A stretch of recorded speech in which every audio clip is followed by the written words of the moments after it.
आकाशवाणी लखनऊ से प्रस्तुत है प्रादेशिक समाचार। मुख्य समाचार। प्रधानमंत्री नरेंद्र मोदी ने आज मन की बात कार्यक्रम में संविधान की सराहना करते हुए कहा, ये राष्ट्र का मार्गदर्शक है जो समय की हर कसौटी पर उतरा है खरा। श्री मोदी ने लोगों से अगले महीने महाकुंभ में भाग लेते हुए एकता की भावना को अपनाने और समाज में विभाजन तथा नफरत को खत्म करने का किया आग्रह।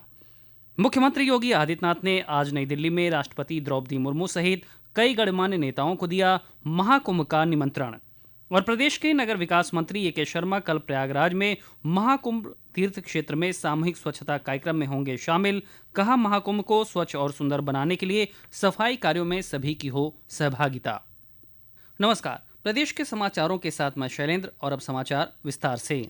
प्रधानमंत्री नरेंद्र मोदी ने कहा है कि संविधान हमारे लिए मार्गदर्शक है और ये बड़े गर्व की बात है कि भारतीय संविधान के अगले वर्ष 26 जनवरी को 75 वर्ष पूरे हो रहे हैं।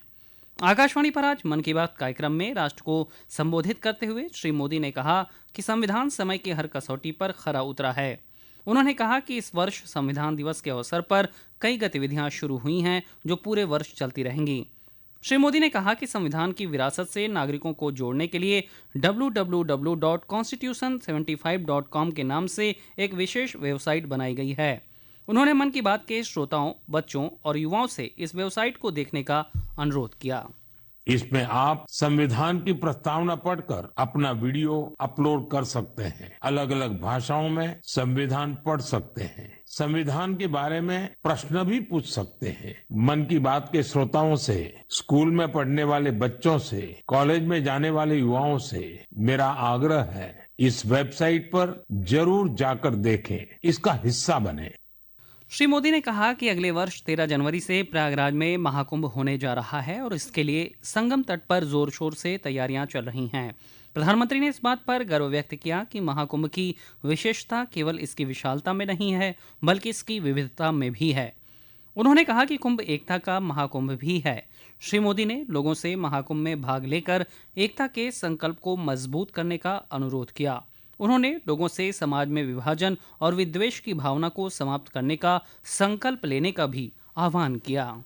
13 तारीख से प्रयागराज में महाकुंभ भी होने जा रहा है। साथियों, महाकुंभ की विशेषता केवल इसकी विशालता में ही नहीं है, कुंभ की विशेषता इसकी विविधता में भी है। इस आयोजन में करोड़ों लोग एक साथ एकत्रित होते हैं। लाखों संत, हजारों परंपराएं, सैकड़ों संप्रदाय, अनेकों अखाड़े, हर कोई इस आयोजन का हिस्सा बनता है। कहीं कोई भेदभाव नहीं दिखता है, कोई बड़ा नहीं होता है, कोई छोटा नहीं होता है। अनेकता में एकता का ऐसा दृश्य विश्व में कहीं और देखने को नहीं मिलेगा। एनिमेशन को लेकर श्री मोदी ने इस बात पर प्रसन्नता व्यक्त करते हुए कहा कि क्रिश, त्रिश और वाल्टी बॉय केटीबी बच्चों में एक सुपरहिट एनिमेशन सीरीज है जिसका दूसरा सीजन बड़े ही खास अंदाज में गोवा में अंतर्राष्ट्रीय भारतीय फिल्म महोत्सव में शुरू हुआ था। इसे दूरदर्शन के साथ साथ अन्य OTT प्लेटफॉर्म पर देखा जा सकता है। आकाशवाणी से इस सीरीज का प्रसारण प्रत्येक रविवार को दिन में 10:30 बजे किया जाता है। प्रधानमंत्री ने इस बात पर संतोष व्यक्त किया कि विश्व स्वास्थ्य संगठन की रिपोर्ट के अनुसार वर्ष 2015 से 2023 के दौरान भारत में मलेरिया के मामले और इसके कारण हुई मौतों में 80% तक की कमी आई है।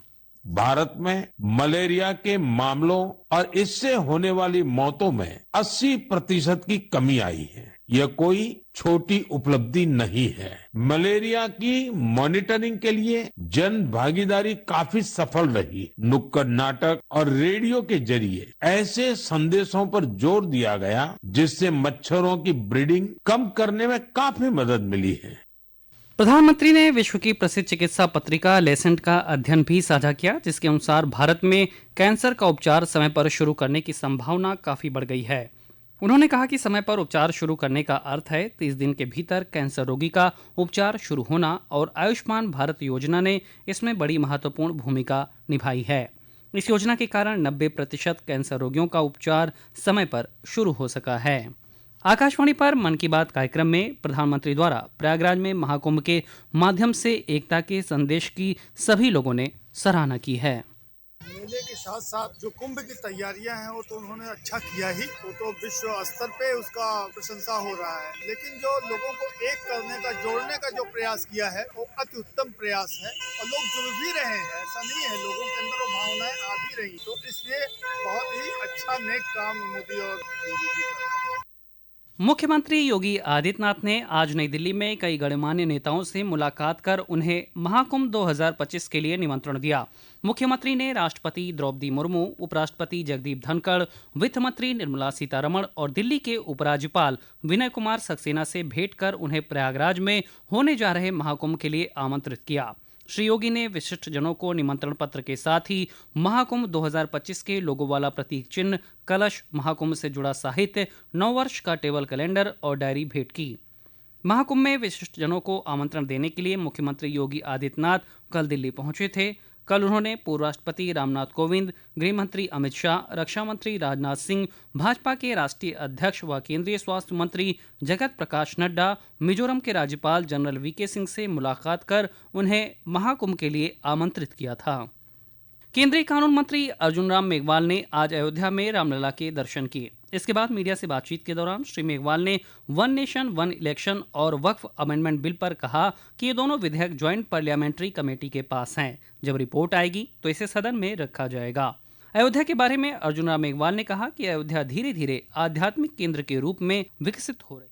धीरे धीरे बहुत तेजी से ये एक आध्यात्मिक केंद्र के रूप में विकसित हो रहा है। ये बहुत शुभ संकेत है। आज भी मैंने देखा तो पता लगा लाखों लोग डेली आ रहे हैं, तो ये एक सांस्कृतिक चेतना जो जाग रही है वो देश के लिए बहुत अच्छी बात है। अयोध्या में राम मंदिर की सुरक्षा व्यवस्था के लिए हर तरह के प्रबंध किए जा रहे हैं। राम मंदिर को आकाशीय बिजली से बचाने के लिए लाइटनिंग अरेस्टर बनाए जा रहे हैं। एक रिपोर्ट।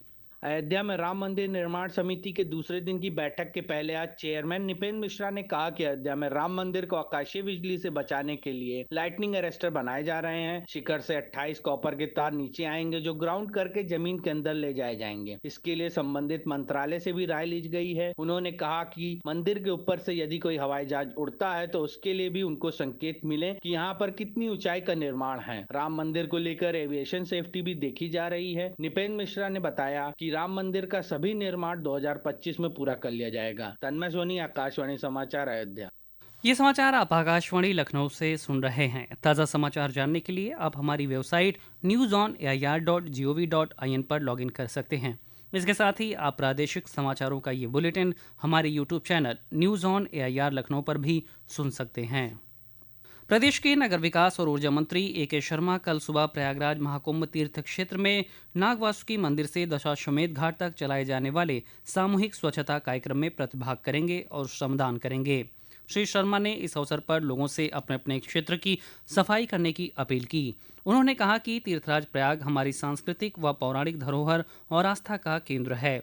यहाँ पर आयोजित होने वाले महाकुंभ 2025 को दिव्य, भव्य, स्वच्छ और सुंदर, अलौकिक व अद्वितीय बनाने के लिए स्वच्छता सफाई कार्यों में सभी की सहभागिता हो तथा देश दुनिया में जन जन तक इसका संदेश देने के लिए सामूहिक स्वच्छता श्रमदान कार्यक्रम आयोजित किया गया है।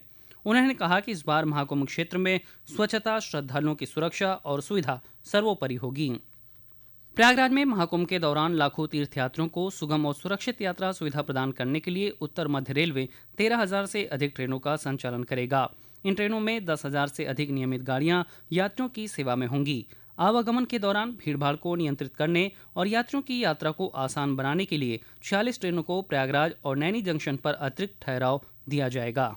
प्रदेश के अलग अलग जिलों में आज मौसम शुष्क रहा। हालांकि कई जिलों में घने कोहरे के कारण जनजीवन प्रभावित हुआ। वाराणसी और इसके आसपास के जिलों में घने कोहरे के कारण सुबह के समय वाहनों की रफ्तार धीमी रही। दैनिक मौसम पूर्वानुमान बुलेटिन के अनुसार कल भी प्रदेश में कई स्थानों पर कोहरे का असर रहेगा। और अंत में मुख्य समाचार एक बार फिर। प्रधानमंत्री नरेंद्र मोदी ने आज मन की बात कार्यक्रम में संविधान की सराहना करते हुए कहा, ये राष्ट्र का मार्गदर्शक है जो समय की हर कसौटी पर उतरा है खरा। श्री मोदी ने लोगों से अगले महीने महाकुंभ में भाग लेते हुए एकता की भावना को अपनाने और समाज में विभाजन तथा नफरत को खत्म करने का किया आग्रह। मुख्यमंत्री योगी आदित्यनाथ ने आज नई दिल्ली में राष्ट्रपति द्रौपदी मुर्मू सहित कई गणमान्य नेताओं को दिया महाकुंभ का निमंत्रण। और प्रदेश के नगर विकास मंत्री ए.के. शर्मा कल प्रयागराज में महाकुंभ तीर्थ क्षेत्र में सामूहिक स्वच्छता कार्यक्रम में होंगे शामिल। कहा, महाकुंभ को स्वच्छ और सुंदर बनाने के लिए सफाई कार्यों में सभी की हो सहभागिता। इसी के साथ प्रादेशिक समाचारों का ये बुलेटिन समाप्त हुआ।